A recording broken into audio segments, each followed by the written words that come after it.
Hey everybody, welcome to the Leek. I'm John as always, and we're here for the Theros Beyond Death preview recap for January 7th.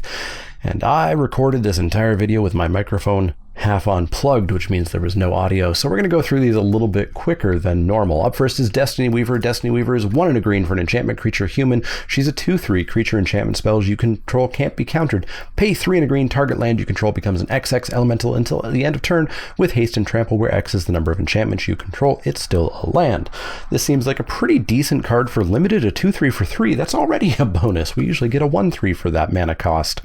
And the can't be countered clause doesn't typically matter for limited. It doesn't come up too much, but being able to pay 3 and a green to make an XX till end of turn, especially an XX with trample, could be pretty good. You're going to have to be heavy on enchantments. It's Theros, so generally you're going to be, I think specifically like green-white seems to be kind of the heaviest in there. That seems to be like the Constellation deck especially.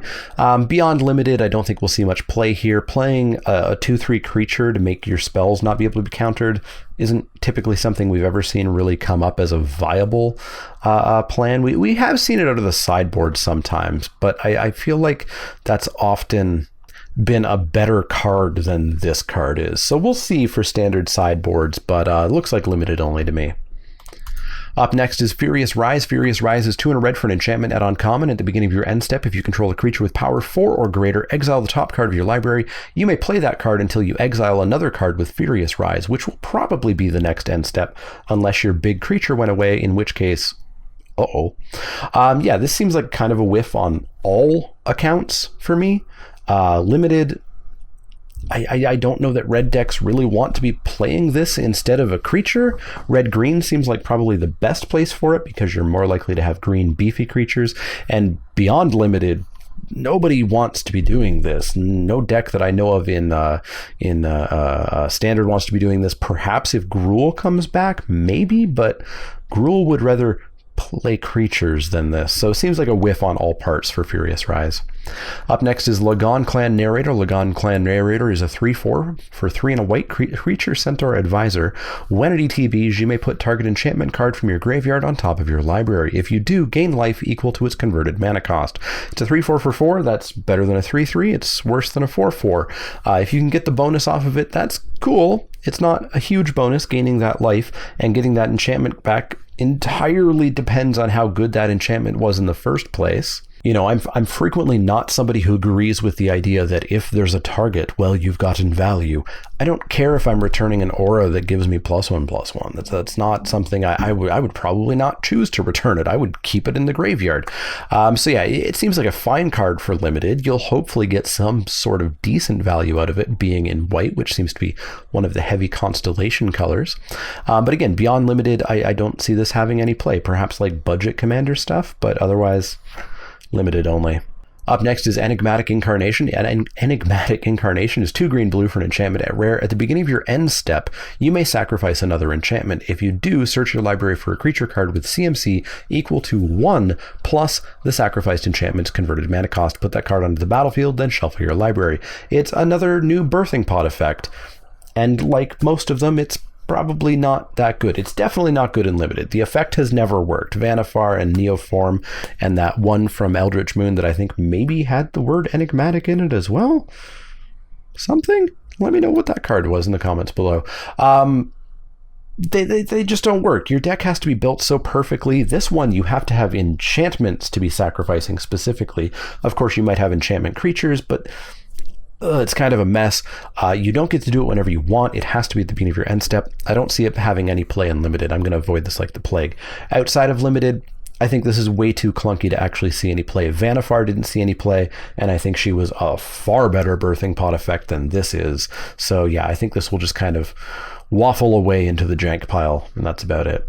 Up next is Calyx, Destiny's Hand. Calyx, Destiny's Hand is 2 green-white for a legendary Planeswalker Calyx at Mythic. It's our last Planeswalker. Starts with 4 loyalty, +1. Look at the top 4 cards of your library. You may reveal an enchantment card from among them. Put that card into your hand. Put the rest of them in the bottom of your library in a random order. So you hopefully get to draw a card. -3, exile target creature or enchantment you don't control until target enchantment you control leaves the battlefield. So you turn a random aura into an O-ring. You turn a random enchantment into an O-ring. You turn a creature, if you have an enchantment creature. You know, if you have a Destiny Weaver, your Destiny Weaver can become an O-ring. She can be, I guess, more apt. She's a banishing priest. But yeah, it's a really cool effect. I really like it. You obviously have to have something on the battlefield, so unfortunate that Calyx's removal is not unconditional, but it's really cool. I like what happened there. Even if it's not great, I still like that design. -7, return all enchantment cards from your graveyard to the battlefield. Cool. Probably commander only. You're probably not going off with this in limited or standard or modern or legacy or anything like that. But yeah, in general, Calyx looks bad. He just doesn't look good. 4 mana to maybe draw a card, but it has to be an enchantment. Now in limited, if you're in green-white, you should be pretty flush with them between auras and enchantment creatures and etc. But I don't know of a deck right now that he really fits into where he's definitely going to draw a card. Maybe I keep talking about Enchantress decks. I don't exactly know what an Enchantress deck fully looks like. Who's the commander of Enchantress decks in Commander? Not Bruna, because she's not green. I don't know. Let me know. But yeah, maybe he goes into a commander deck that cares about enchantments really heavily, but I just don't see his play anywhere. I think he's going to end up kind of being one of the planeswalkers that just rots away, not having any real applicability. Up next is Thassa's Oracle. Thassa's Oracle is blue for a creature merfolk wizard at rare. It's a 1/3. When it ETBs, look at the top X cards of your library, where X is your devotion to blue. Put up to 1 of them on top and the rest on the bottom in a random order. If X is greater than or equal to the number of cards in your library, you'll win. You'll win the game. Game over. It's an alternate win condition. I love alternate win conditions. My biggest videos on this channel are about alternate win conditions. You can expect another one very shortly. So this is cool. I like it. I like alternate win conditions. You're probably not really going to pull this off in limited. The amount of devotion you would need is insane to actually pull this off, and you only get the 1 chance when it ETBs. If your opponent kills something and you know, now you have 20 devotion instead of 21 devotion, well, you get a really bad scry and that's it. But yeah, I'll certainly keep an eye on this for alternate win condition stuff, because I at some point should just build like a Commander 17 alternate win condition deck or something and see if it'll work. Maybe that'd be some fun. But yeah, beyond this just looks like kind of a bad omen speaker. So it scries 2 by itself, except 1 must go on the bottom, which is going to suck a lot when you do get those lovely top options, and instead you have to go top bottom or top bottom or top bottom bottom. So yeah, this is probably okay in limited, and probably only we'll see play in limited outside of people really trying to do that alternate win condition. One of them might be me. But yeah, not a rare that I want to open in a pack. Next is Eidolon of Obstruction. Eidolon of Obstruction is 1 and a white for an enchantment creature spirit at rare. It's a 2/1 first strike. Loyalty abilities of planeswalkers your opponents control cost 1 more to activate. Typically, they don't cost any mana, but now they cost a mana. Obviously, in limited, this is just a 2/1 first strike for 2, which is a fine card. Not a rare, but a fine card. And then outside of limited, this is where this card's going to get pretty exciting. You're going to see this in sideboards or in main decks of tax lists to just tax people's planeswalkers. White has had a bad rap. White has had a lot of stuff that it doesn't do well. Taxing things is something that White does very well. And now we get to tax planeswalkers' activated abilities. So this will certainly see some sideboard play in standard, possibly, I assume definitely in Pioneer, maybe in Modern, who knows. Will it get beyond Modern? I'm not sure. But yeah, if you want to be a real jerk and just tax your opponent to death, here's your option. Up next is Sea God Scorn. Sea God Scorn is 4 blue for a sorcery at uncommon. Return up to 3 target creatures and or enchantments to their owner's hands. This is just like Sea God's Revenge, sort of, from the original Theros, which was 4 and a blue, but you could only return creatures, not enchantments. You could not return your own, only opponents, and you did get to scry 1 at the end. I think this one's a little bit worse. Bouncing your own stuff is cute, but for 6 mana I need to be winning the game, and I'm not winning the game by bouncing one of my own creatures. I need to go bounce, attack with my team, and that's how Sea God's Revenge typically worked, and it worked really well. But original Theros was a very slow format where you typically had like a couple of creatures that you were really suiting up, and then you bounce them and you attack. This format, we're going to have to see how it shakes out, but there's a lot of cards, especially in red, that is pushing me towards thinking that this might be an actually rather aggressive set, which means that this card might actually be uncastable. I'll have to keep an eye on it for limited. We'll talk more about that in the limited set review coming up this weekend and next week, but I'm hesitant. Of course, outside of limited, 6 mana is just unheard of unless it literally says you win the game, and this does not. Up next is Dreamshaper Shaman. Dreamshaper Shaman is 5 in red for an enchantment creature Minotaur Shaman at uncommon. It's a 5/4. At the beginning of your end step, you may pay 2 in a red and sacrifice a non-land permanent. If you do, reveal cards from the top of your library until you reveal a non-land permanent. Put that card onto the battlefield and the rest on the bottom of your library in a random order. So you get to sack something and hopefully turn it into something better, hopefully not turn it into something worse. That's not how I like to play Magic. I don't typically like to play super random like that, and I certainly don't like to dump 9 mana into my first activation of it. 6 mana to cast it, 3 mana to activate it. Ugh, it's just way too expensive. And the creature itself is deeply mediocre. A 5/4 with no evasion, no abilities, no nothing for 6 mana is not something I want to be playing. I think this is a whiff on all axes, every format. I don't think any format wants to touch this. So goodbye, Dreamshaper Shaman. Up next is Guardian del Labyrinto de Scorn, or Scorn's Labyrinth Guardian. Scorn's Labyrinth Guardian is 3 in a red for a creature Minotaur Warrior. Pay 1 generic mana. It gets +1/-1 until end of turn, so Flowstone for any of you very old players out there. Whenever another target creature becomes the target of a land you control named Labyrinth of Scorn, you may have Scorn's Labyrinth Guardian fight that creature. Now, what is Labyrinth of Scorn? Well, we don't technically know. It has been leaked. It was one of the cards leaked way back when.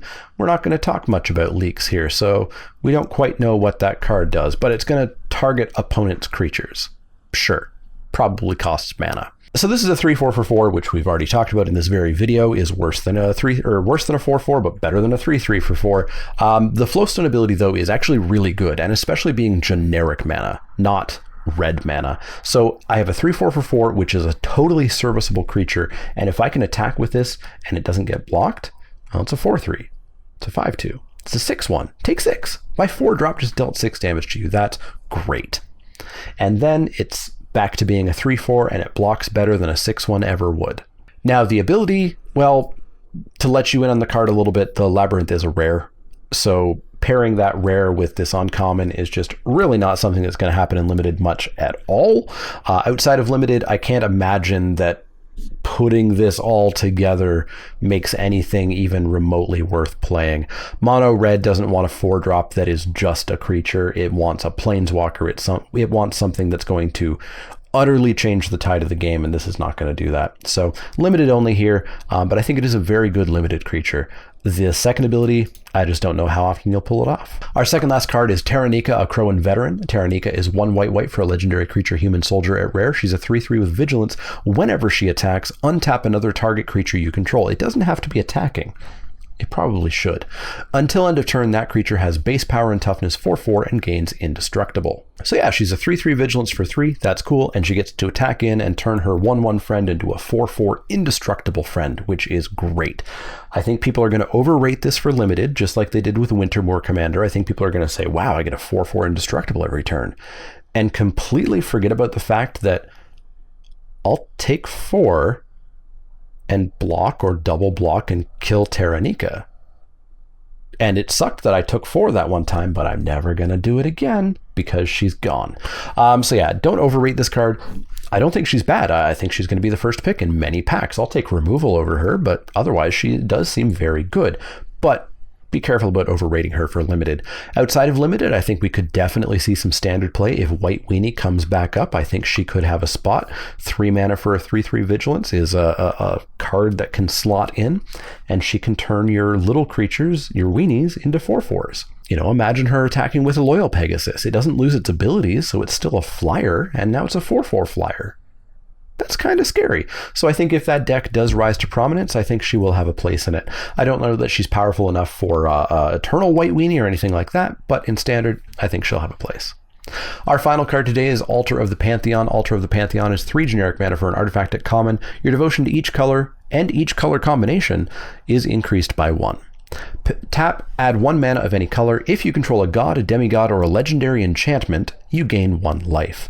I don't know that we've seen any legendary enchantments in this set. That's a relatively rare thing. Of course, we do have legendary enchantment creatures, but most of them are gods. I guess there are some non-gods. But yeah, this is just Manalith, but better in every way. So goodbye, Manalith. You will not be missed, I guess.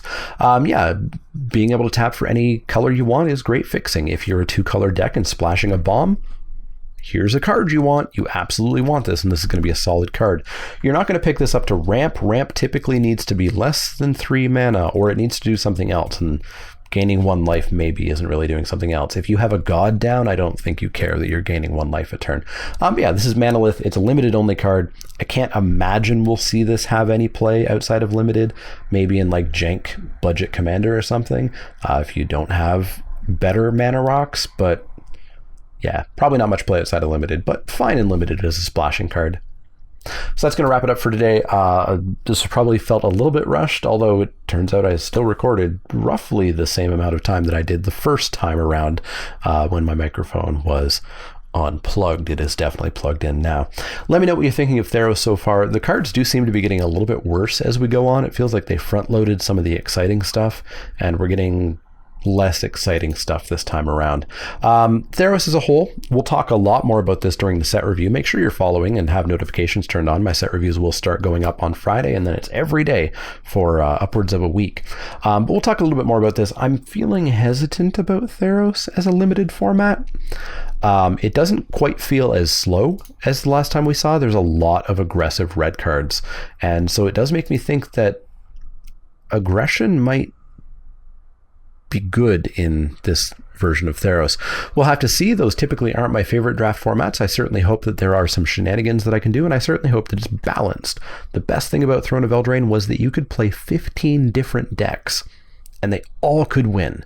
A lot of sets in Magic's history, there were like 3 that you had to play if you were going to win, and if you were playing like 5 of the other ones, well, you were going to go 2-1, and the rest you're going to lose. So yeah, we'll see how the format shapes up. I'm a little bit hesitant about it. Obviously, we're coming off my second most favorite draft format of all time, so I don't expect this to live up to it. I'm not going to hold it to that regard, but I do hope that it is a good limited format. Let me know what you're thinking of it so far in the comments down below. As always, if you do have any questions, comments, or suggestions, you can find me over on Twitter, Twitch, and Facebook. You can find me at patreon.com/ShamanAleek if you want to help out that way. And of course, the easiest way is like, share, subscribe. As always, if you do have any questions, comments, or suggestions, let me know. Otherwise, see y'all next time.